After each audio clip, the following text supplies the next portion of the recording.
Allah memberikan informasi kepada kita, orang yang agamanya baik, orang yang tauhidnya baik, itu adalah seperti pohon yang baik. Bagaimana pohon yang baik itu? Allah menyebutkan cirinya 3. Asluha sabitu, akarnya terhundam ke dalam tanah. Kemudian wafaruha fis sama, batang cabangnya melangit. Yang ketiga, tu'ti ukulaha kullahin bisni rabbiha. Dia memberikan bunga dan buah atas izin Tuhannya. Jadi itulah muslim yang baik. Nah, sekarang bagaimana dengan amal soleh? Jadi kalau kita lihat pohon itu, menurut Al-Quran ini, ada yang di bawah permukaan tanah, itu namanya akar. Akar itu adalah iman, itulah rukun iman. Nah, bagian setelah akar ada sambungan batang ke atas, itu disebut dengan amal soleh. Kenapa amal soleh? Amal soleh itu adalah satu bentuk amal yang memang diridhoi oleh Allah. Apa syarat amal soleh itu? Menurut beberapa hadis menyebutkan syaratnya 2 amal soleh itu. Syarat yang pertama, amal soleh itu apabila yang dikerjakan ikhlas karena Allah. Kemudian yang kedua adalah ittiba' rasul. Jadi amal soleh itu kuncinya ikhlas karena Allah, 2 I. Yang pertama ikhlas karena Allah, yang kedua ittiba' rasul, dia mencontoh Rasul. Nah, jadi pohon itu terbagi 3 antara batang sampai ke bagian atas kecuali bunga dan buah. Nah, dari Allah menyebutkan tu'ti kullahin bisni rabbiha. Yang ketiga itu adalah kata Allah, dia mempunyai bunga dan buah bermanfaat untuk lingkungannya. Apa itu? Nah, sehingga para ulama menyebutkan Islam itu ada 3 A. A yang pertama adalah akidah, A yang kedua adalah amal soleh, A yang ketiga adalah akhlakul karimah. Itulah Islam. Jadi katakan bagaimana Islam yang baik? Apabila dia memiliki 3 A sekaligus. Dia memiliki akidah yang bagus, yaitu akar. Dia memiliki batang sampai dengan cabang, ranting. Itu yang dikatakan amal soleh. Dan kemudian tidak cukup di situ, dia harus kullahin bisni rabbiha. Dia harus mempunyai bunga buah yang bermanfaat untuk lingkungannya. Jadi ada akhlakul karimah. Nah, itu yang disebut dengan Islam yang baik menurut Al-Quran. Nah, jadi kalau begitu gimana kaitannya amal soleh dengan sholat? Jadi sebetulnya bagian batang sampai ke atas itu amal soleh. Amal soleh itu apa saja? Nah, kita lihat hadis Rasulullah. Rasul menyebutkan yang pertama, amal soleh itu yang pertama wa far'uha kama salis sholah. Batang daripada pohon itu adalah seperti sholat. Kemudian aksonuha, ranting itu adalah kamasali saum, kata Rasulullah. Jadi puasa itu seperti ranting, itu adalah seperti ranting itu seperti puasa. Nah, kemudian daun itu adalah husnul khuluq, akhlak yang baik. Kemudian bunga dan buah itu adalah amar ma'ruf nahi munkar. Begitu Rasulullah menyebutkan. Jadi kalau begitu, bagaimana kaitan sholat dengan amal soleh? Ya, sholat itu bagian daripada amal soleh. Tetapi kuncinya kalau lihat pohon itu, kunci pohon itu ada pada batang. Kenapa? Jadi kalau batang mencari makanan lewat akar, dicarilah, atau dia makan pupuk-pupuk dari lingkungan, dari tanah itu, atau dia ambil air, itu mesti lewat batang. Namanya ada pembuluh, namanya pembuluh silem. Pembuluh silem itu dia membawa makanan dari tanah ke daun. Nanti di daun diasimilasi. Setelah diasimilasi, dia sebarkan lagi ke bagian tanaman itu melalui pembuluh plum. Jadi secara biologi betul sekali kuncinya ada pada batang. Artinya apa? Untuk kehidupan dunia dari bumi itu lewat batang. Dari daun juga lewat batang. Artinya batang itu adalah sentralnya seluruh kebutuhan manusia. Makanya kata Al-Quran pada Al-Baqarah 45 yang kita bahas itu, wasta'inu bis-sabri was-shalah. Jadi kalau ada persoalan hidupmu, apa saja persoalan hidupmu, mintalah kepada Allah melalui sholat dan melalui sabar. Itu sebetulnya. Jadi sholat itu menjadi kata kunci. Makanya kalau kita lihat misalnya Al-Baqarah ayat 1 sampai 5 ya. Ayat 5 sebutkan ulaika humul Alif Lam Mim dzalikal kitabul la raiba fihi hudal muttaqin alladzina yu'minuna bil ghaibi wa yuqimuna sholata wa mimma razaqnahum yunfiqun. yu'minun walladzina yu'minuna bima unzila ilaika wa ma unzila min qablik wa bil akhirati hum yuqinun. Ujung ayat ini ulaika ala hudam mir rabbihim wa ulaika humul muflihun. Ternyata Allah menyebutkan orang yang muflihun itu orang yang sukses, orang yang bahagia, ahli surga itu. Dulu pernah kita bahas ya. SBS itu syaratnya 5. Apa? Iman kepada yang gaib. Kemudian yang kedua, alladzina amanu dalikal kitabul la raiba fil muttaqin alladzina yu'minuna bil ghaib wa yuqimuna shalah. Langsung yang kedua itu adalah salat. Kemudian yang ketiga, wa mimma razaqnahum yunfiqun, infak. Kemudian yang keempat, walladzina yu'minuna bima unzila ilaika wa ma unzila min qablik. Jadi iman kepada Al-Qur'an. Kemudian wabil akhirati hum yuqin, kepada iman juga kepada hari akhirat. Jadi kalau kita lihat orang yang sukses bagi ahli surga itu Allah menyebutkan tidak semua. Pertama iman kepada yang gaib, satu. Yang kedua ternyata sholat. Kenapa? Karena saking pentingnya sholat. Kemudian yang kedua apa? Infak. Kenapa infak? Nah, karena infak inilah kunci hubungan dengan manusia. Kalau hubungan dengan Allah kuncinya sholat, hubungan dengan manusia adalah infak. Semakin banyak kita berinfak, semakin banyak kita memberi, semakin bagus hubungan kita dengan manusia. Nah, semakin bagus sholat kita, semakin bagus hubungan kita dengan Allah. Jadi kalau kita peras lagi, ternyata rukun iman itu paling kunci itu adalah iman kepada yang gaib. Makanya mulai yang pertama. Kemudian yang kedua disebutkan iman di sana kan tadi kata udah 6 rukun, tapi yang disebutkan oleh Quran itu iman kepada yang gaib, terus iman kepada Al-Quran. Cuma 2 kan disebutkan oleh Quran itu. Baru yang ketiga iman kepada hari akhirat. Kenapa kalau tidak disebutkan qadar dan qadar? Kenapa nggak disebutkan misalnya iman kepada malaikat? Nggak disebutkan di ayat itu. Artinya apa? Memang kuncinya gaib itu adalah iman kepada Allah. Gaib itu iman kepada malaikat juga. Gaib itu juga sekarang iman kepada Rasul. Karena Rasul sekarang sudah nggak ada, sudah gaib juga Rasul itu kan buat kita. Gaib itu apa gaib? Tidak kelihatan namanya gaib itu. Jadi kembali kepada yang tadi, kenapa kok sholat itu? Justru sholat itulah salah satu cara yang paling mudah untuk bertemu Tuhan. Dari mana ada dalilnya? Nah, dalilnya Al-Baqarah 45. Wasta'inu bis-sabri was-shalah wa innaha lakabiratun illa 'alal khashiin. Jadikan sabar dan sholat sebagai penolongmu. Teramat berat baginya menjadikan sholat dan sabar sebagai penolong, kecuali bagi orang-orang yang khusyuk. Siapa yang khusyuk itu? Alladzina yajunnuna mulaku. Nah, jadi Allah menyebutkan orang yang khusyuk itu adalah orang yang yazunnun. Ya, dia sedang merasa, sedang meyakini, sedang merasa, sedang meyakini, sedang bertemu dengan Tuhannya. Liqa. Justru salat itulah cara paling mudah untuk bertemu Tuhan. Jadi justru itulah kuncinya. Jadi kalau ingin ketemu Allah, kata kuncinya adalah liqa, Allah dengan salat. Tadi disebutkan oleh Allah itu alladzina yajunnuna mulaku. Mulaku itu artinya bertemu. Mulaku rabbih, bertemu dengan Tuhannya. Mulaku wa annahum ilaihi rajiun, dan yakin juga dia nanti akan ketemu lagi dengan Allah. Kapan dia ketemu dengan Allah? Pada saat mati. Nah, makanya sholat yang khusyuk itu kata kunci, sudah kita bahas itu, kata kunci pertama harus yakin kita sedang bertemu dengan Allah. Itulah sholat khusyuk, dan itulah amal soleh yang terbaik. Kalau Rasul menyebutkan seperti batangnya pohon, tidak akan ada bunga.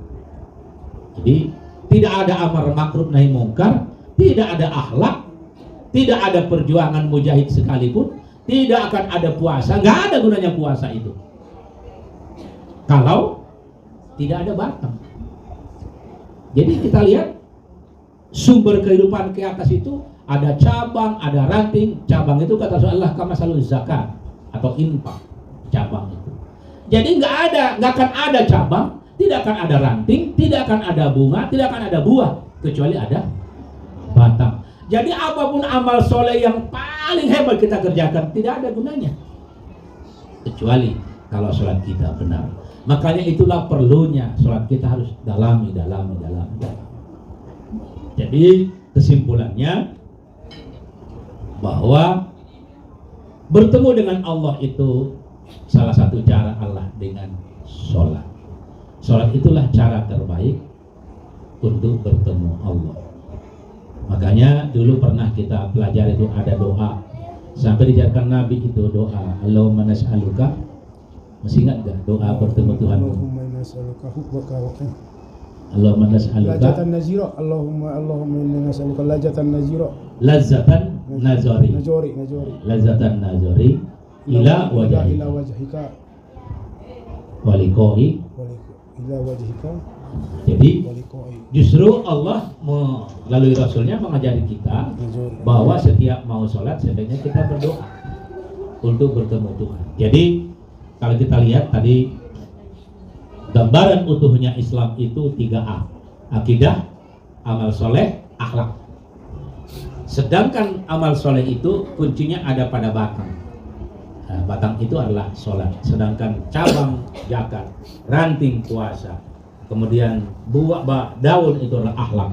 Kemudian bunga dan buah adalah amar ma'ruf nahi mungkar. Itu tidak akan ada gunanya kecuali ada batang. Nah, itulah hebatnya posisi batang itu.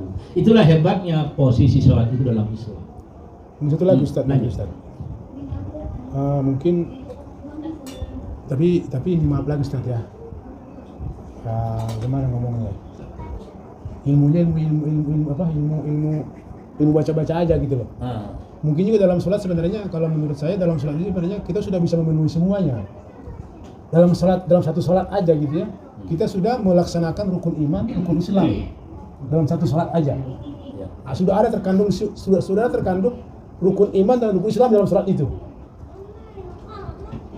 Ada di situ, ada percaya pada Allah, percaya pada malaikat, karena percaya pada Rasul, karena kita baca Al-Quran. Pertama kita niat ketemu dengan Allah, percaya pada Allah. Kita baca Al-Fatihah, kita percaya pada malaikat, pada Rasul. Ya. Dan seterusnya. Betul sekali. Makanya dikatakan kenapa tadi ibaratkan oleh Rasulullah, sholat itu ibaratnya batang. Jadi kalau sudah melalui batang, semua yang ke atas itu beres nanti. Iya. Jadi sholat itu paling strategis. Apa artinya strategis? Strategis itu semua melaluinya. Jadi kalau dikatakan Monas itu strategis, apa artinya itu? Ya gampang melaluinya, hampir semua orang bisa ke sana dan mudah dijangkau. Itu namanya strategis dan biasanya mahal harganya.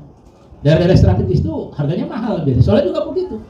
Sholat itu sangat strategis. Kenapa? Ya rukun iman di sana, iman kepada Allah di sana, iman kepada Nabi, mencontoh sholat Nabi. Sallu kama ra'aitumuni usolli. Sholatlah kamu sebagaimana aku lihat sholat. Begitu juga iman kepada malaikat. Kita sadar bahwa saat sholat itu adalah kita sebetulnya sedang bersama malaikat juga. Karena setan yang menggoda akan menjauh dari orang sholat. Kemudian iman kepada takdir, qada dan qadar, baik dan buruk. Ya kalau kita tak yakin baik dan buruk, kita mungkin nggak mau sholat. Kita kalau nggak ada iman kepada hari akhir, bahwa sholat kita itu kan nggak dapat apa-apa. Kalau lihatkan secara material nggak dapat apa-apa. Tetapi justru kita yakin kita dapat pahala. Nah, itu juga namanya iman kepada yang gaib. Jadi memang betul, sholat itu sangat strategis. Sholat itu sebenarnya kalau dilaksanakan dengan baik, semua rukun iman, rukun Islam itu tercakup dalamnya. Betul. Itulah sebabnya memang sholat itu luar biasa. Nah, kalau akarnya itu diumpamakan sebagai apa, Bang? Kalau batang tadi kan sebagai sholat. Kalau akar itu adalah kamasalul iman, kata Rasulullah. Jadi makanya pohon itu ada dua macam, ada akarnya akar tunggang, ada akarnya akar serabut. Dan yang paling kuat itu akar tunggang. Nah, mana contoh akar tunggang? Seperti kebun raya itu seperti mangga. Kebun raya itu kan udah tingginya sudah puluhan meter masih kuat karena dia punya akar tunggang yang besar seperti kapas, kapok itu kuat sekali batangnya. Itu akar tunggang. Jadi apa akar tunggang itu dalam Islam disebut dengan tauhid. La ilaha illallah. Nah kalau akar serabut itu yang musyrik, itulah Yahudi, Nasrani. Mereka mempertuhankan Allah, Tuhan 3, Tuhan 2, Tuhan 1, macam-macam. Itu adalah Tuhan yang musyrik. Itu adalah orang-orang yang memang beragamanya musyrik. Jadi Kuncinya ada pada iman. Makanya iman itu, akar itu gendangnya cuma 2. Makanya ayat berikutnya menarik. Coba lihat ayat, coba lihat ayat Yang paling berikutnya. buruk itu adalah seperti akar yang dicabut.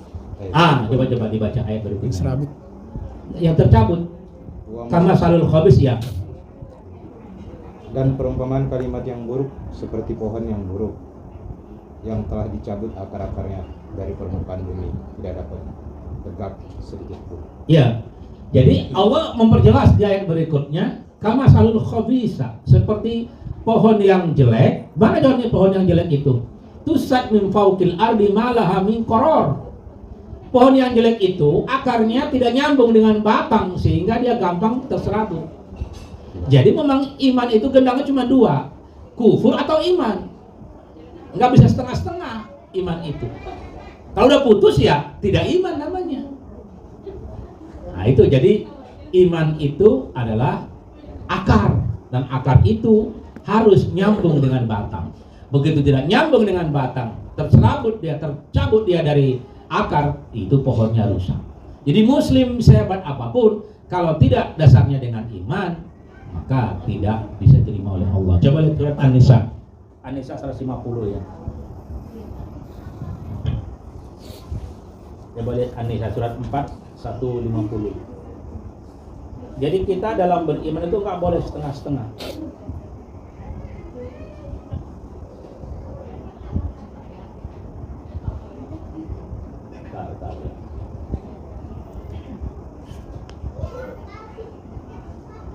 Unjur kaifah, bukan? Innal ladzina Ayat berapa sih? 150. 150 An-Nisa. Sesungguhnya orang-orang yang ingkar kepada Allah dan Rasul-Rasulnya Nah, dan bermaksud membeda-bedakan antara keimanan kepada Allah dan Rasul-Rasulnya ya. dengan mengatakan kami beriman kepada sebagian dan kami mengingkari sebagian, Ya. serta bermaksud mengambil jalan tengah, Ya. iman atau kafir. Ayat berikutnya 151. Ulaika humul kafiruna haqqo. Jadi dalam Islam itu ada kafir haqqo, ada mukmin haqqo.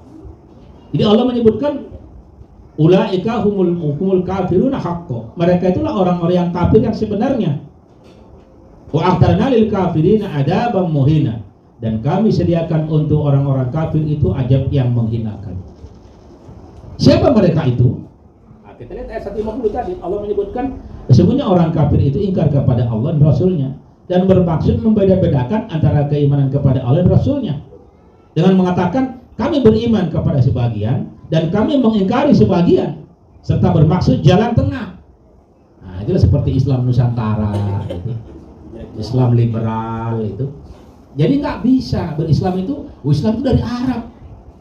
Itu tuduhan yang menjijikkan. Kenapa? Karena mereka ingin iman sebagian, mereka ingin tolak sebagian. Tidak bisa dalam Islam seperti itu. Jadi Islam Quran Sunnah itu totalitas terima atau tolak. Jadi begitu yang namanya tolak sebagian, dia berarti mencari-cari jalan apa namanya? Jalan tengah.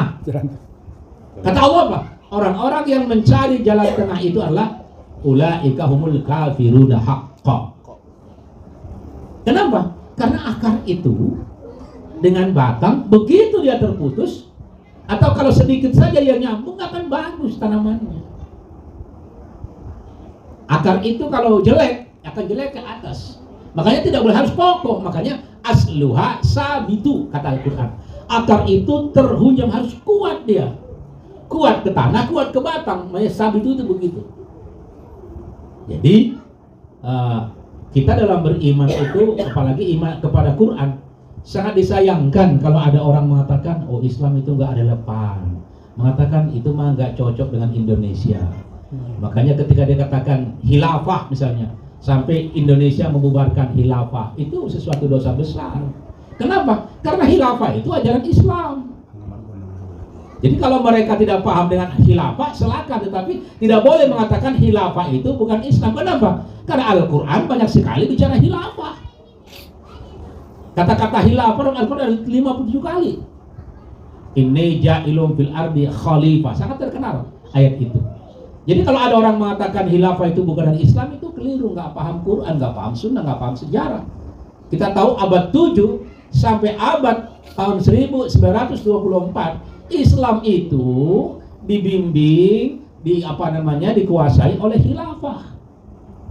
Jadi abad 7 itu tahun 48 Hijriah sudah ada namanya Syekh Mahmud, sudah ada datang ke Barus. Jadi tahun 48 meninggal di Barus loh. Tahun 48 Hijriah berarti apa? Zaman Nabi.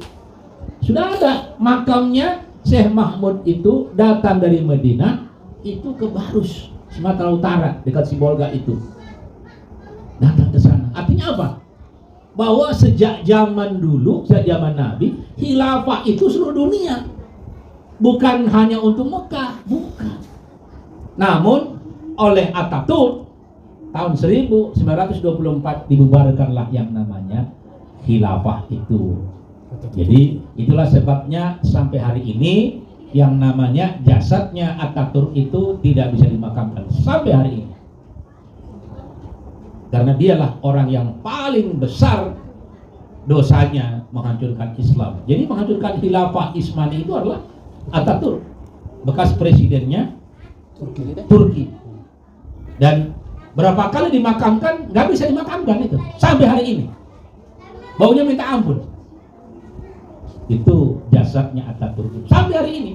Ini sebetulnya kalau orang mau merenung sejenak aja, iya ya, orang yang benci dengan Islam begitu dibikin Allah, tanah nggak mau terima dia, tanah nggak mau terima, coba bayangin. Nggak mau baca manusia itu. Itulah nggak mau baca manusia itu. Saya kemarin mohon maaf lah, ada halak kita yang omongannya dia bilang yang terkenal itu bahasa Medannya itu ada politikus orang kita, mohon maaf Siregar marganya, apa dia bilang? Bung Siregar. Itu kejadiannya meninggal di Bogor kan, jadi bertepatan tetangga teman saya Ustadz cerita dia, wah itu abangmu itu ya? Iya. Itu menarik sekali. Kenapa? Ketika mau dimakamkan nggak muat, begitu nggak muat mau gali lagi datang hujan, semua semua tenda macam-macam itu terbang semua. Ulah sudah kon guarna. Jadi istrinya pun tadinya kan bertahan, hanya lari juga karena nggak kuat di situ, lari semua orang, ditinggalkanlah jenazah itu di pinggir makam itu. Nah, itulah artinya kita hati-hati yang benci dengan Islam itu hati-hati. Itu mungkin kalau saya dengar ada omongan yang menarik apa tuh? Omongan yang sudah menjadi nasional itu. Ngeri-ngeri sedap. Ngeri-ngeri sedap. Itulah. Jadi itulah contohnya, artinya apa? Beriman itu nggak boleh main-main. Itu contohnya. Kenapa? Karena memang kalau yang baik-baik ya terima Islam itu, tapi kalau yang jelek-jelek nggak mau terima Islam itu. Dan banyak yang begitu. Ya, umat Islam hari ini banyak yang begitu. Yang baik-baik diterima. Kalau yang jelek-jelek, artinya nggak cocok dengan nafsunya ditolak. Tapi kalau cocok dengan nafsunya ya diikuti. Nah, itu namanya iman setengah-setengah. Sebetulnya orang begitu kata Allah adalah ulaika humul kafirun haqqo. Itu kafir yang sesungguhnya. Jadi kalau berarti masih lebih baik sebetulnya dia, ya saya kafir, nggak iman, ya sudah selesai. Itu masih biasa. Tapi kalau sudah namanya pura-pura kafir, pura-pura iman tapi kafir, itu kata Quran adalah bukan munafik. Munafik bukan ya? Bukan. Allah menyebutkan, coba ayat 151. Ulaika humul kafirun haqqo. Jadi dialah kafir yang sesungguhnya. Pengaruh itu kan. Iya. Sampingnya itu. Karena ya kalau munafik udah ketahuan. Iya, sebetulnya hampir mirip-mirip lah. Kalau munafik itu kan kalau lihat dalam Al-Qur'an nerakanya paling dalam. Paling dalam lah. Darkil aspal yang paling dalam itu munafik itu. Ya sama juga tadi orang-orang yang pura-pura Islam padahal dia kufur sebetulnya. Dia terima, makanya ibu-ibu kita semua hati-hati kalau dengan Quran. Kalau udah Qurannya bunyi A, ya imani saja. Ada ayat yang sering bikin perempuan menurut saya kufur. Apa itu? Paling benci perempuan yang An-Nisa ayat 1. Poligami. Nggak boleh. Ya itu kalau apa karena nggak cocok dengan nafsunya kufur. Jadi nggak boleh begitu. Ya ayatnya ada memang begitu ya terima saja. Masalah nanti ada yang mengamalkan atau tidak itu cerita. Tapi kalau ayat itu dianggap tidak boleh didakwahkan, itu keliru. Karena semua ayat Quran itu harus diimani. Aduh melanggar dulu. Nah bahkan ini cocok ngelihat saja ya. Masna salah sawaruba. Langsung dasar tartung ila guru. Bukan ayat Quran kali katanya. Itu nggak boleh. Nah, inilah artinya Ketahuan imannya itu. itu iman tadi itu. Itu Menyangkut iman. Jadi mestinya kalau iman itu ya Allah aku iman ya Allah. Tapi mudah-mudahan karena aku belum sanggup, mudah-mudahan suamiku tidak nambah lagi. Tidak apa-apa selesai kan. Tapi nggak bisa itu, jangan sampaikan ayat itu. Saya benci ustadz yang ngomong poligami. Nah ini keliru. Itu contohnya seperti itu. Barangkali itu, silakan kalau ada lagi dijawab enggak.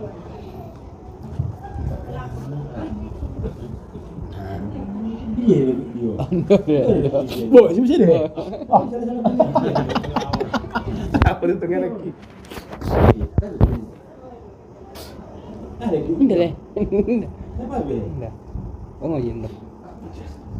Saya mungkin Ustaz deh. Jawabannya mungkin mengenai sholat dengan amal soleh mungkin ada di mana Ustaz bisa menerangkan Ustaz. Mau mencoba baca di Al-Baqarah salah 177 itu.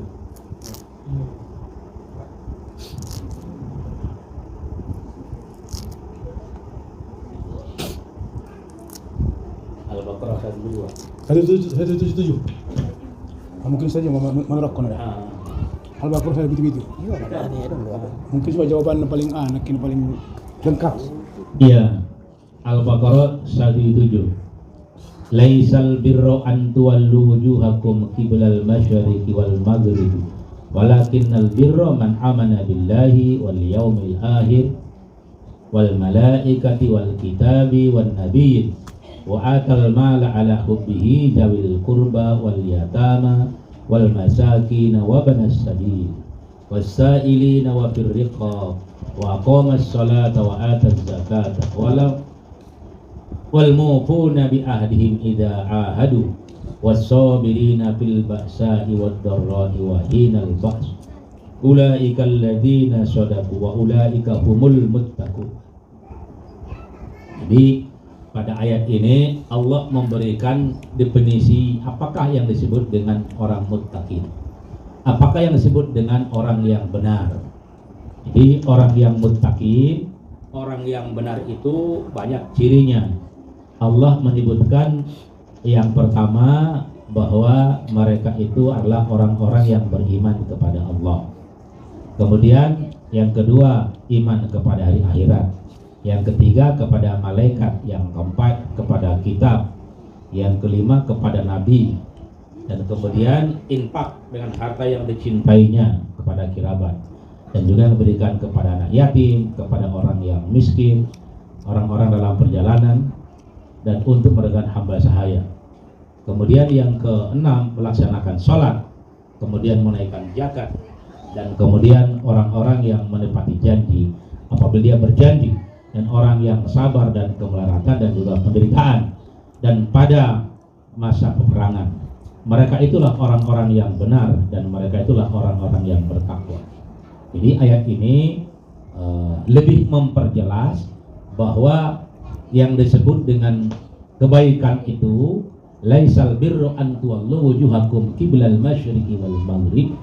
Yang dikatakan kebaikan itu, albir itu bukanlah hanya menghadap ke barat atau ke timur, tetapi laisal birru an tuwallu wujuhakum qiblal masyriqi wal maghribi walakinnal birra, dikatakan albirra itu kebaikan itu adalah man amana billah, iman kepada Allah, man amana billahi wal yaumil akhir wal malaikati wal kitabi wan nabi wa atal mala ala hubbi dzil qurba wal yatama wal masakin wa banas sabil was sa'ili wa birriqab. Jadi kalau kita lihat ayat ini sebetulnya adalah gabungan daripada rukun iman dan rukun Islam Cuman ditambah lagi yang pertama, kalau dia berjanji, dia menepati janji.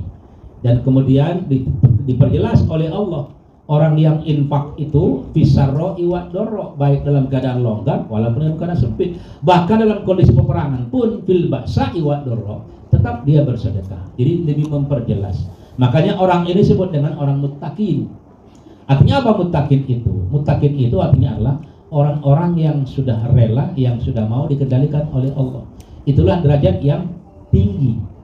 Jadi dia lagi bukan sekedar mukmin, bukan sekedar muslim yang baik, tapi dia sudah meningkat menjadi muttaqin. Dan muttaqin itu tentunya lebih lengkap, lebih komprehensif. Nah, cuman sebetulnya muttaqin ini kelasnya memang sudah kelas tinggi. Tetapi yang menarik, Al-Quran itu tidak pernah menyatakan wala tamutunna illa muttaqin, tidak ada. Tapi bagaimana Qurannya? Wala tamutunna illa wa antum muslimun. Cari Quran nggak ada. Janganlah kamu mati kecuali dalam keadaan muttaqin, tidak ada. Kenapa? Kenapa kira-kira? Karena derajat tinggi tadi susah nyampeinnya. Kenapa coba? Kenapa kok Quran menyebutkan tidak ada wala tamutunna illa wa antum muttaqin? Tapi semua ayat mengatakan wala tamutunna, janganlah engkau mati illa kecuali menjadi muslim. Dasarnya iman penjolaknya. Dasar. Aku Islam betul kan. Islam yakin iman. Ya. Baru kan lanjutannya ke muttaqin. Jadi kembali kepada tadi, kalau lihat pohon itu, tadi katakan tadi alam taro kaifa daraballahu mathalan kalimatun thayyibah ka syajaratin thayyibah. Jadi muslim yang baik itu, yang baik itu seperti pohon yang baik. Jadi pohon yang baik itu ya seperti muslim yang baik. Bagaimana muslim yang baik itu? Ada akarnya, ada batangnya, ada daunnya. Muttaqin itu hasilnya berarti ya. Jadi itu muslim yang baik. Makanya haji itu doanya bukan jadi muttaqin. Coba kita Al-Baqarah 29. Rabbana waja'alna muslimaini laka. Jadi kalau aku muslim bukan muttaqin. Kenapa? Karena muslim itu tadi menyangkut iman, menyangkut amal soleh, menyangkut akhlak. Nah, menyangkut iman, amal soleh, akhlak itu salah satu istilahnya adalah muttaqin. Dan muttaqin itu sebetulnya bukan derajat paling tinggi, tapi itu sudah bagus.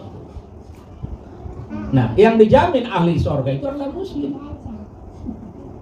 Nah, itu memang hebatnya. Jadi sebetulnya kalau kita lihat Quran itu, memang ini banyak berbeda pendapat. Orang pikir derajat paling tinggi itu muttaqin, ya bukan. Yang paling tinggi itu muslim. Haji aja tujuannya untuk muslim kok, bukan muttaqin. Kenapa?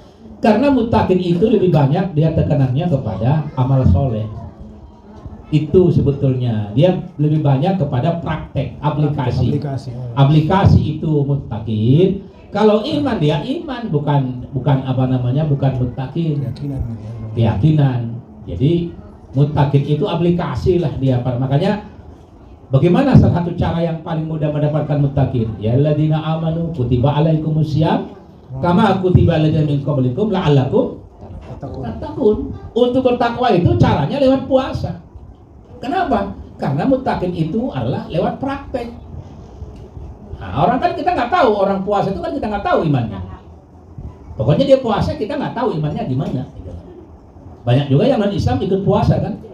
Banyak juga yang non-Islam ikut puasa yang tidak beriman. Jadi artinya memang Muslim itu sebetulnya lebih komprehensif. Maka yang terbaik sebetulnya, mari kita umat Islam ini jangan terlalu banyak bikin nama. Udah cukup nama Muslim aja. Coba kita lihat ya Al-Baqarah. Ini banyak sekali ayat nih Al-Baqarah. Kita lihat coba Al-Baqarah ya. Gusaru bugarnya salatio nalon. Kenapa? Musagu warna harus salatio itu. Nah, kalau sebut tak, kita terus semua susah dan oh beda-beda ada. Aku yang jual berapa? Tahu air ya. Akidah. Orang yang sholat, akidah dan akidah itu berakidah. Orang yang mendirikan sholat termasuk orang yang berakidah. Ini di mana pun. kan ini Akidah itu sama dengan iman. iman begini. Iman itu akari.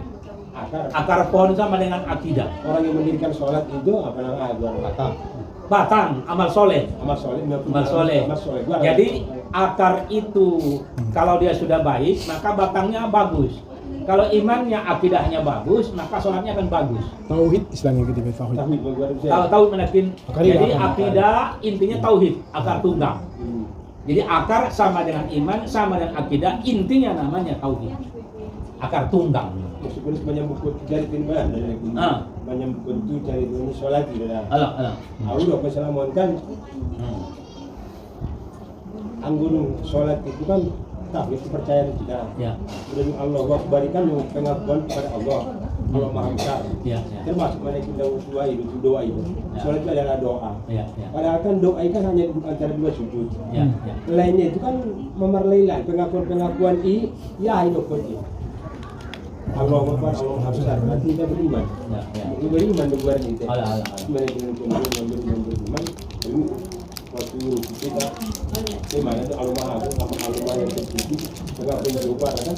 Iman juga. Masih penelitian ini menyambung kondisi adalah ketika yang kita sampai dia.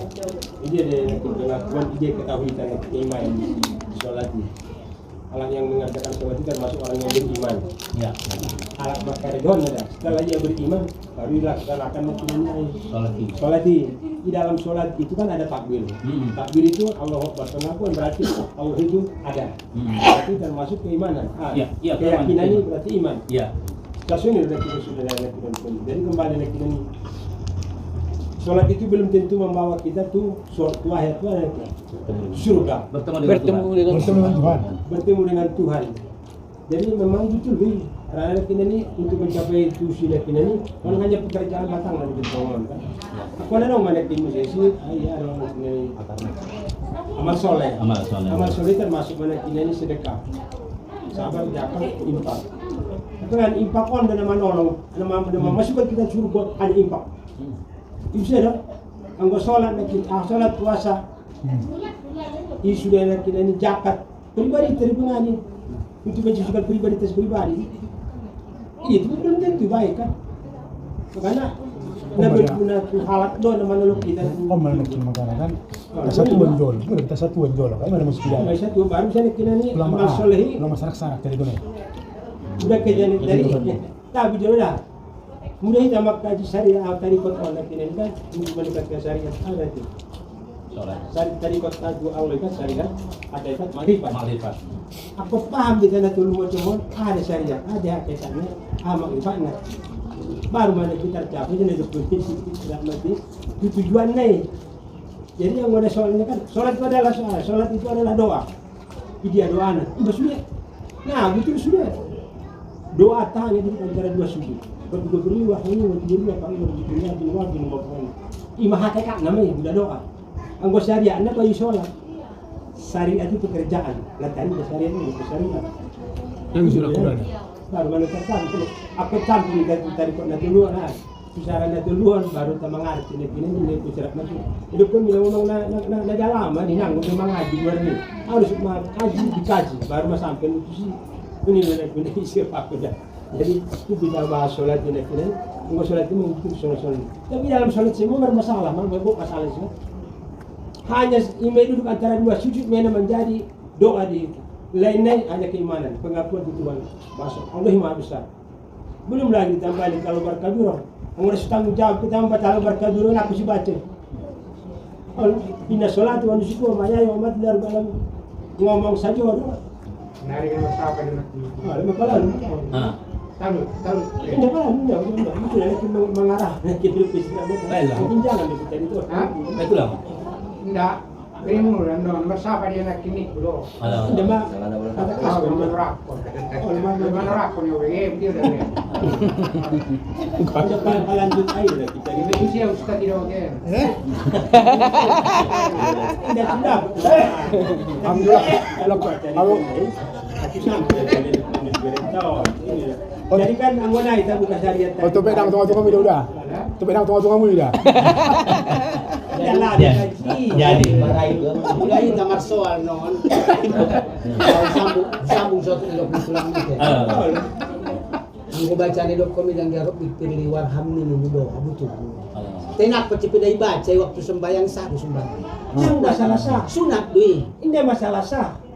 Sholat itu adalah doa nita. Ha. Itu masalahnya yang masalahnya udah persoalan. Sholatnya ada sholat apa doanya? Doa yang mana doa dalam sholat ini? Kan minta kaji dah gua, mau kaji mau gua. Mana mengaji tu dulu. Jadi pun tapi kaji dulu minta kaji sudah. Tak bisa antara kalimat-kalimat sholat. Tulisan Allahu Akbar. Anang guru paham awin ay cerita ni betul. Ini baik temen sundul tay pakai jo. Jadi mana sudah Kita dok bela ujuk pakal ni. Jadi kali itu. Syariat hakikat makin fardu mana turun masuk. Ada di tentu baru waktu. Pada waktu kajian ceramah tu nomor ribat. Sangarat magribat. Mampu sama dari magribat ini. Dunia Sambung-sambung aja. Asudo patu culo martele. baik. Bila ni dok makrifat sabai rom. Keputusan dah sudah. Jadi Dengar hidup Tuhan sudah. Ha? ahli tasawuf menyebutkan misalnya al-halal. Ini kalau di Jawa itu terkenal namanya Syekh Siti Jenar, bahwa untuk mencapai ma'rifatullah. Apa ma'rifat? Ma'rifat itu asal katanya arafah. Kenal. Apa arafah itu? Arafah itu artinya mengenal. Kenal yang kenal. Makanya dikatakan padang arafah, padang pengenalan. Siapa yang dikenal? Ya diri kita. Kata Nabi, man arafah, siapa orang yang mengenal nafsahu dirinya, maka dia akan mengenal Allah, mengenal Tuhannya. Jadi dari mana mulainya? Beberapa ulama, sekali lagi ini bukan hadis. Ini dari ulama mengatakan mulailah dari yang namanya syariat. Bagaimana syariat supaya benar? Kata kuncinya, sallu kama ra'aitumuni usolli. Saya katakan tadi, dikatakan amal soleh, sholat kita menjadi bernilai syaratnya dua. Ikhlas karena Allah, kemudian adalah ittiba Rasul. Jadi secapek apapun kita beribadah, kalau nggak sesuai dengan contoh Rasul, ya ditolak oleh Allah. Man amila amala laisa alaihi amruna fahuwa raddun, kata Rasulullah. Siapa orang mengerjakan amal tidak sesuai dengan perintah kami, fahuwa raddun. Nah, itulah yang disebut dengan amal soleh. Jadi itu amal soleh itu penilaiannya adalah namanya di syariat. Jadi syariat itu fikih lah kalau kira-kira yang Perbuatan. langkah-langkah perbuatan. Kemudian yang kedua, untuk bisa menaik ke atas bisa pakai tangga namanya. Ada yang mengatakan hakikat, ada yang mengatakan torikot. Torikot itu torik. Jalan. Torik itu jalan. Jadi jalan kemana? Jalan mendekati Allah. Kenapa kau harus pakai jalan mendekati Allah? Karena pada Al-Maidah ayat 53 Allah menyebutkan ya alladzina amanu taqullah wa batagu ilaihi wasilah. Wahai orang-orang beriman, tingkatkan imanmu menjadi takwa. Wa batagu ilaihi wasilah, cari jalan untuk dekat kepada Allah. Nah, itulah tadi ada torik, tadi ada jalan. Nah, dari mana jalan ini? Nanti ada banyak guru di Indonesia, ada sekitar 160 guru, 160 mursyid di Indonesia ini. Banyak sekali.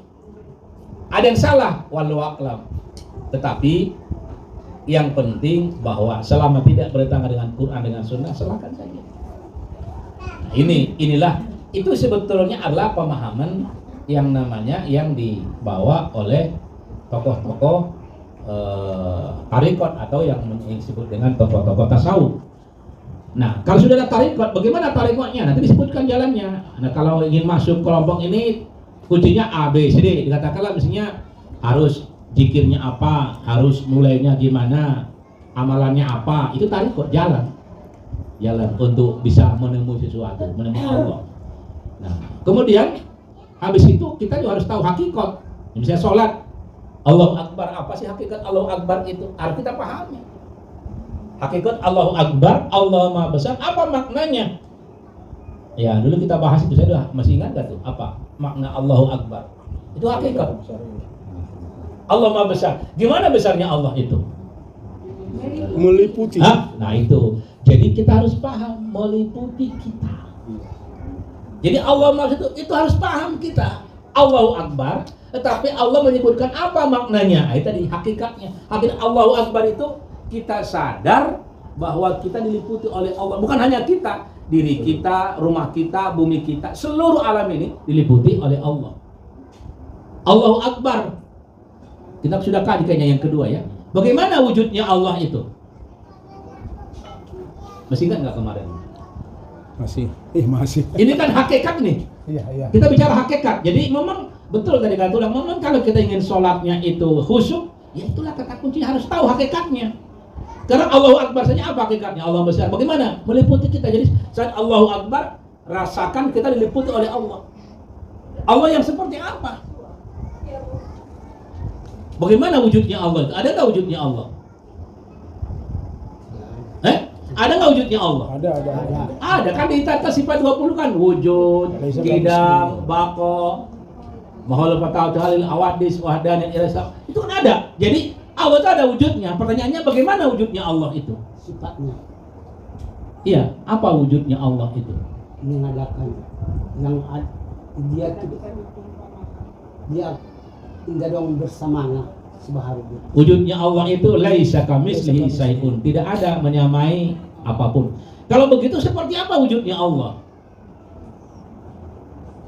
Coba kita lihat surat 57 ayat 3 atau 4, surat 57.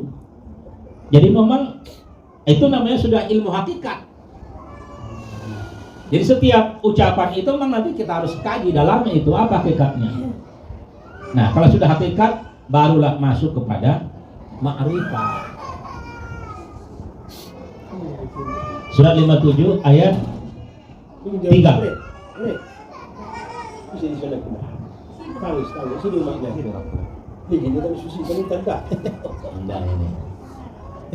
Ya, Spi. Nah, udah.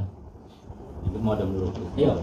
Coba lihat surat 57 ayat 3. Wal awwalu wal akhiru wal zahiru wal batinu wa huwa bikulli syai'in alim. Dia Allah yang paling awal, dia Allah yang paling akhir. Wal zahiru, dia Allah itu zahir. Wal batinu, Allah itu batin. Wa huwa bikulli syai'in alim. Dia mengetahui segala sesuatu. Jadi bagaimana wujud Allah itu? Ya zahir dan batin. Apa zahir itu? Benda nyata. Adanya dunyon ada. Ya. Jadi zahir itu artinya nyata. Benda nyata itu namanya zahir. Batin? Makanya mohon maaf lahir dan batin. Jadi kan lahirnya yang tampak. Yang batin yang tidak tampak. Ternyata Allah itu wal awal wal akhir wal zahiru wal batin. Allah itu zahir, ya batin, artinya apa? Zat Allah itu meliputi zahir dan batin. Jadi Allah itu sekaligus dia zahir, sekaligus dia batin. Pertanyaannya, kenapa tidak bisa melihat Allah? Kan dia zahir. Kenapa tidak bisa melihat Allah? Nah, ini kan sudah ilmu makrifat ini gitu loh. Jadi ke situ juga boleh kita mengkaji, tapi memang harus pelan-pelan. Karena semua memang dituntut oleh Quran. Ini sangat penting. Jangan sampai orang mengatakan Tuhan itu di Ka'bah ya karena nggak ngerti. Tuhan itu mengatakan tidak ada wujudnya. Ada. Allah bilang wal zahiru wal batinu. Pertanyaannya kenapa nggak bisa kelihatan? Cuman tidak bersamaan seperti sebaharu. Karena tidak sama dengan baharu. Surat 42 ayat 11. Laisa kamitslihi syai'un. Kalau dia kelihatannya bukan Tuhan namanya, itu hantu barangkali ya. Itu. Jadi memang isitulah dia ininya apa? Dan memang Allah sebutkan. Coba lihat surat Al-An'am ya. Kenapa nggak kelihatan Allah itu? Kalau dia kan zahir, juga dia batin. Kenapa nggak kelihatan? Coba lihat surat Al-An'am 103. Al-An'am 103. Ada yang ketemu? Dia tidak dapat dicapai oleh penglihatan mata, sedang dia dapat melihat segala penglihatan itu, dan dialah yang maha halus, maha teliti. Iya. La tudrikuhul abashar wa huwa yudrikul abashar. Jadi memang Allah menyebutkan dia tidak dapat dicapai oleh penglihatan mata. Jadi bukan Allah tidak ada, bukan tidak wujud, tidaknya dia nyata. Tapi nyatanya Allah itu tidak bisa ditangkap oleh mata kita, tapi dia justru bisa melihat kita. Ini Allah yang beritahu. Jadi kalau gitu ada, zatnya Allah ya ada. Nyata, cuma nyatanya tidak bisa kelihatan. Ada nggak dalam hidup ini nyata nggak kelihatan? Ada. Banyak. Coba gini, kalau ditaruh dekat begini kelihatan nggak? Ada nggak tangan? Taruh di mata begini kelihatan nggak? Nggak kelihatan. Atau dia taruh tangan di Medan atau di Soda lah, kelihatan nggak dari sini? Kelihatan kan dari sini tangan di Soda?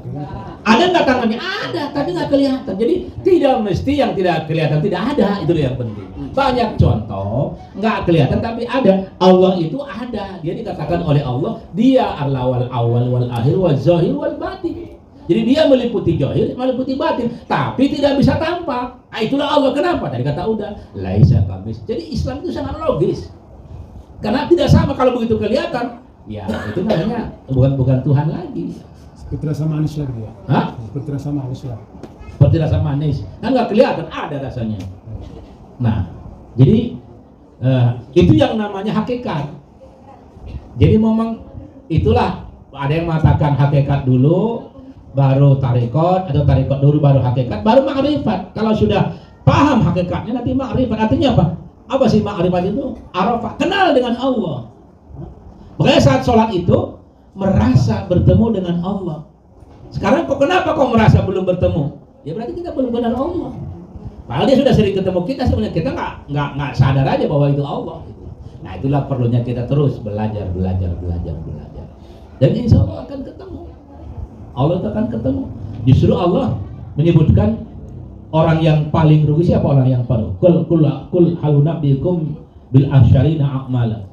Coba lihat surat Al-Kahfi itu ya, tadi yang disebutkan tunggangan itu Al-Kahfi surat 18. Iya, 18. Al-Kahfi ayat 105.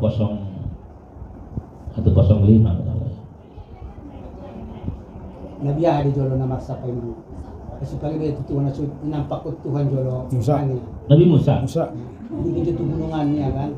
Nabi Musa. Betul. Putar gunung itu. 10.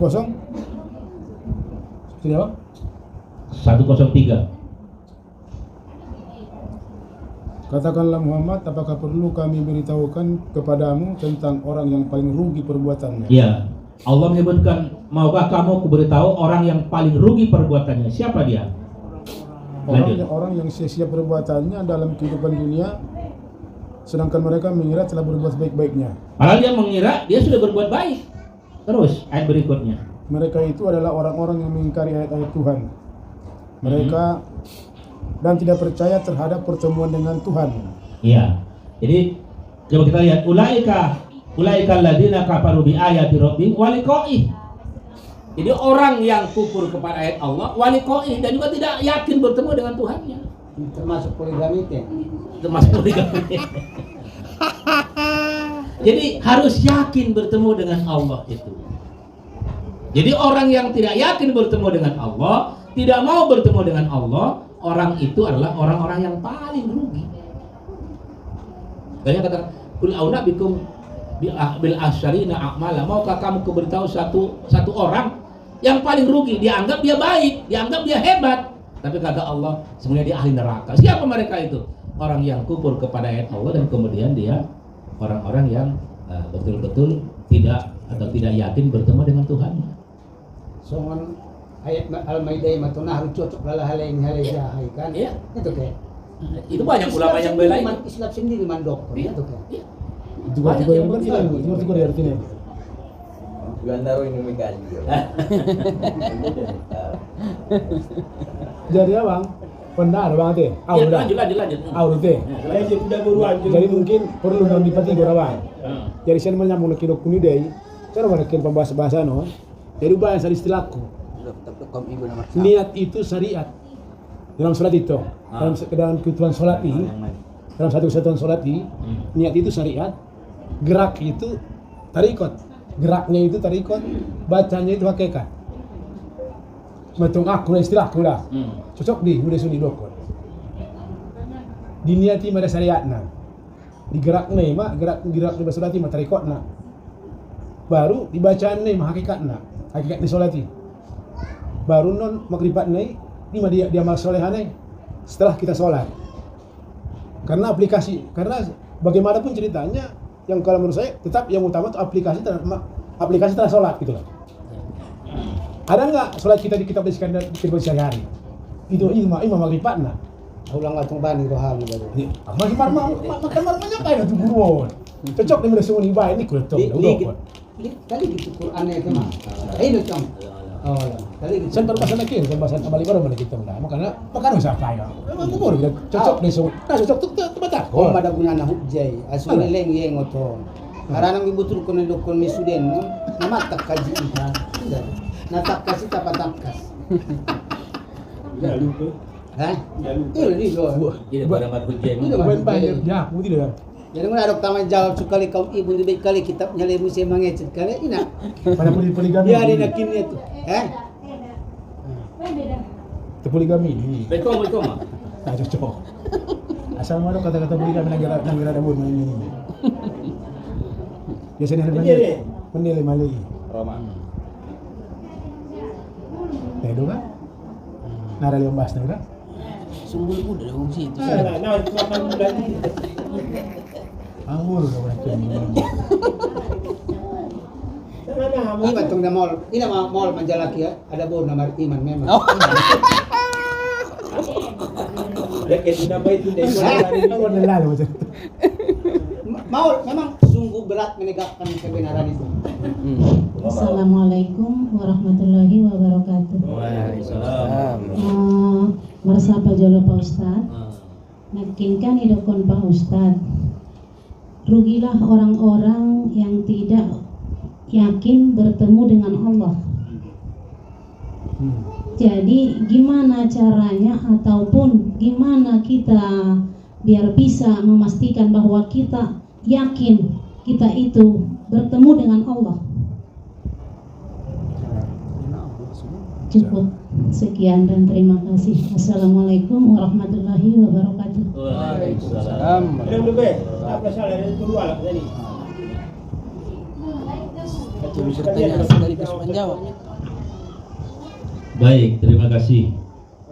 Jadi tadi dalam Al-Quran surat Al-Kahfi ayat 103, Qul hal nunabbi'ukum bil ahsarina a'mala. Katakanlah Muhammad, apakah perlu kami beritahukan kepadamu tentang orang yang paling rugi perbuatan? Siapa mereka itu? Alladzina dolla sa'ihum fil hayatid dunya wa hum yahsabuna annahum yuhsinuna sun'ah. Yaitu orang-orang yang sia-sia perbuatannya dalam kehidupan dunia, sedang mereka mengira telah berbuat sebaik-baiknya. Dia merasa sudah berbuat baik. Kemudian siapakah mereka itu? Ulaikal ladzina kafaru bi ayati rabbihim wa liqa'i. Siapa mereka itu? Mereka itu adalah orang-orang yang mengingkari ayat-ayat Tuhan mereka, dan kemudian mereka juga ingkar terhadap pertemuan dengan Tuhannya. Itu ayat 105. Jadi pertanyaannya, bagaimana supaya kita yakin bertemu dengan Tuhan? Jadi apa sih bertemu dengan Tuhan itu? Maka yang pertama, kita bisa bertemu itu, kita harus yang namanya tahu ataupun sadar apa yang kita ucapkan. Karena sebenarnya sholat itu adalah sebetulnya pertemuan dengan Tuhan. Jadi makanya Allah menyebutkan pada surat An-Nisa, "Alladzina amanu la taqrabus sholata wa antum sukara hatta ta'lamun." Wahai orang beriman, jangan kamu mendekati sholat kalau sampai kamu tahu apa yang kamu ucapkan. Jadi langkah pertama supaya kita yakin bertemu Tuhan, langkah pertama tahu apa yang kita ucapkan. Itu langkah pertama. Disebut dengan sadar. Kita kan kemarin ada kajian STMJ ya. Tapi baru S-nya ya. Sadar. Jadi harus sadar kita, harus paham kita, harus tahu kita Apa yang kita ucapkan dalam sholat itu kunci pertama. Jadi selama ini kita tidak tahu, tidak sadar, tidak paham apa yang kita ucapkan dalam sholat, agak sulit bertemu dengan Allah. Gimana kita bisa bertemu? Tahu aja tidak. Anak kita masuk di pokenanda, ini ya mak, ijulu, sudah bajumu narara. Apa kalau narara sih? Jadi harus kenal dengan dia. Kita mau ketemu itu kan harus kenal. Jadi aku cok nasumbayak kali. Jadi saya ada dulu tuh, saya dulu. Ini saya dulu. Saya dulu. Tidak sebut Pak Kelton do. Berarti kan sen penjelasan on adong do pengertiannya bahasa bisa kita bertemu dengan Allah dalam kehidupan kita, bukan dalam kematian. Iya. Mana tuh? Artinya ima tuh. Berarti kan kita bisa bertemu dengan Tuhan karena selama ini kan kita hanya menganggap bertemu dengan Tuhan ketika kita sudah mati. Itu ibu musim sekali dah. Ya. Jadi betul. Justru sebetulnya kita tiap saat kita mau tanya kembali tadi pemahaman. Aina Allah? Di mana Allah itu? Itu kan dulu kita kajian pertama. Di mana Allah itu? Wa idza sa'alaka ibadi anni fa inni qarib. Kalau mereka bertanya kepadamu, di mana aku? Apa jawabnya? Dekat. Bagaimana dekatnya? Aqrabu min hablil warid. Lebih dekat dari urat leher. Ada nggak jarak manusia dengan urat leher? Tidak ada. Berarti Tuhan lebih dekat daripada urat leher. Dia berarti tidak berjarak dengan kita.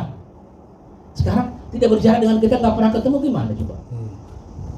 Pasti. Cuma tadi persoalannya tadi tidak ma'rifah, tidak kenal. Mas itu bisa dipokenan naik butut nih baik. Nah berstandaan. Kan berstandaan. Itu persoalannya. Apa buktinya bertemu? Nah, coba kita lihat ya. Apa yang dikatakan khusyuk itu? Allah yang bilang alladzina yajunnun. Jadi kalau bahasa Arab yajunnun, jon itu artinya perasaan. Kalau ada ya dalam bahasa Arab itu artinya fil mudore. Fil mudore artinya dalam bahasa Arab, kalau Inggris namanya present continuous tense.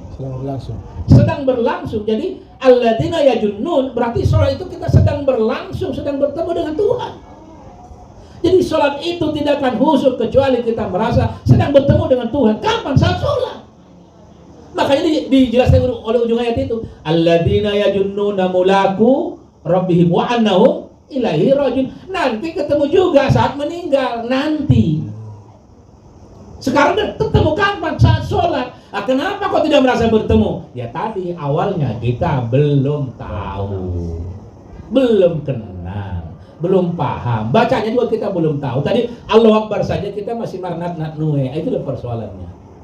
Jadi Allahu Akbar saja, Allah Maha Besar, Allah Maha Besar, Dia meliputi kita.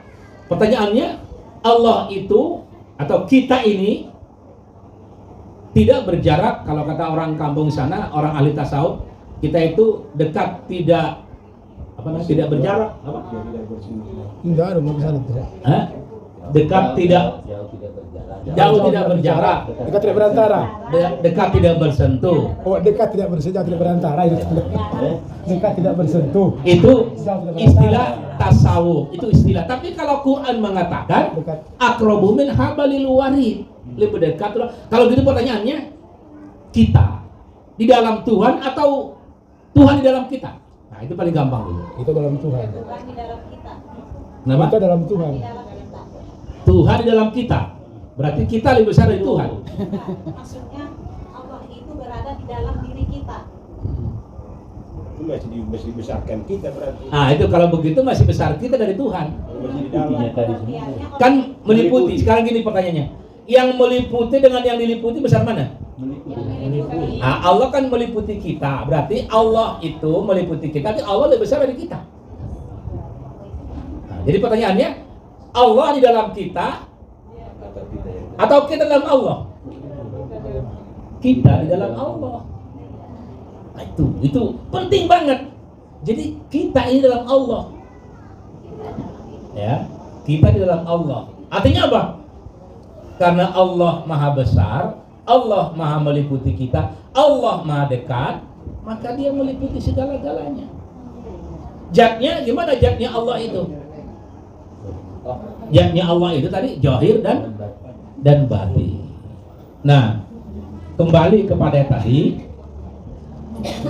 kalau Allah itu di dalam diri kita, nanti kita lebih besar dari Allah, itu yang bahaya. Nah, kadang-kadang memang di ilmu tasawuf, dulu saya pernah belajar itu di Jombang, dia bilang Tuhan itu di sini, di hati. Nah inilah, tetapi tidak punya dalil Quran. Nah itulah. Jadi memang guru itu, mursyid itu punya pendapat masing-masing. Kalau saya dari sekian panjang saya belajar tasawuf, pernah di Tasik, pernah di Jawa Timur, pernah di Jember, pernah di Banyuwangi, di mana-mana lah. Ya, saya mencoba menyeleksi, kalau dia jelas Qur'annya dengan sunnahnya saya ikuti. Tapi kalau tidak jelas Qur'an dengan sunnahnya, saya tidak berani. Kenapa? Karena menyangkut tauhid. Nah, tadi kembali kepada yang tadi, bahwa Tuhan itu tidak berjarak dengan kita. Bahkan Tuhan sebetulnya itu adalah kita di dalam Tuhan sebetulnya. Pertanyaannya, kita sama nggak dengan Tuhan? Pasti tidak sama, gitu loh. Pasti tidak sama. Nah, kenapa sih harus dibikin permisalan oleh Allah? Karena Allah tahu kita itu untuk mengenal sesuatu itu harus sesuai dengan pola pikir kita. Jadi kita mengenal Allah tidak mungkin langsung. Kenapa? Karena Allah itu kan laisa kamitslihi syai'un. Dia nggak mengenal. Terus gimana kita sebenarnya Allah? Allah berikan permisalan. Contoh, dulu sudah kita bahas mungkin ya. Allah bilang, Allahu nurus samawati wal ard. Allah itu cahaya langit dan bumi. Coba dibuka surat apa namanya? Coba kita buka bersama supaya kita lebih paham. Karena kalau tidak Allah bikin permisalan, kadang-kadang kita nggak paham seperti apa Tuhan itu. Mungkin nyambung juga dengan itu Bang Pak, istilah semakin kamu mengenal dirimu sendiri, kamu semakin kenal Allah kan gitu. Iya. Itu kan sederhana sebenarnya. Gimana kita mengenal orang, sedangkan kita sendiri kita nggak kenal kita gitu. Betul. Itu mungkin. Betul. Jadi Allah menyebutkan sanurihim ayatina fil afaqi wa fi anfusihim. Jadi tanda-tanda kebesaran Allah itu ada pada dirimu, ada di alam ini. Untuk apa? Supaya kamu tahu kebenaran itu siapa.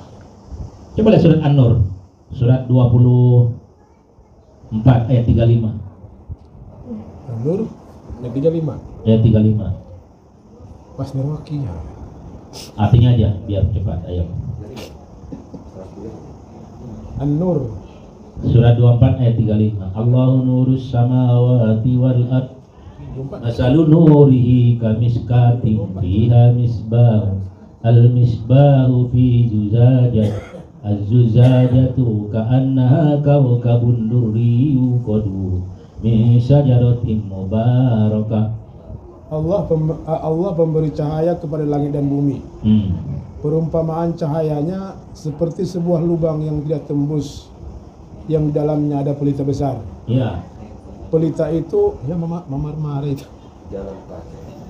Pelita itu di dalam tabung kaca.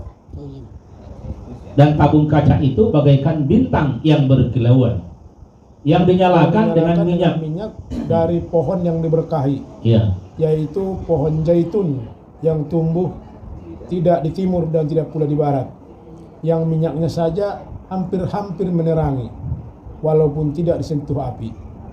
Cahaya di atas cahaya berlapis-lapis. Allah memberi petunjuk kepada cahayanya bagi orang yang Dia kehendaki, dan Allah membuat perumpamaan-perumpamaan bagi manusia, dan Allah Maha mengetahui segala sesuatu. Apa ujung ayat ini? Allah mengetahui segala sesuatu. Mengetahui segala sesuatu, dan Allah sebelumnya Allah membuat perumpamaan bagi manusia. Jadi sengaja memang Allah bikin perumpamaan bagi manusia untuk apa? Supaya kita bisa paham Allah itu seperti apa sih. Di sini Allah menerangkan Allah itu seperti pelita. Palito ditaat kan? Lampu. Jadi Allah mengibaratkan, menarik ini secara ilmiah luar biasa. Jadi diibaratkan Tuhan itu seperti pelita, palito ditaat. Budak palito kan ada seorang ngajolo, ditempel di tembok ibakasi kan? Macam porong. Halo. Dia mengatakan Allah itu seperti pelita. Dia memberikan cahaya. Dia tempatnya di satu tempat yang sangat tersembunyi. Ya karena kalau di tembok lah nggak kelihatan begitu. Dan kemudian kaca cahayanya saja sudah memberi cahaya. Bahkan belum dikasih api sudah beri cahaya dia.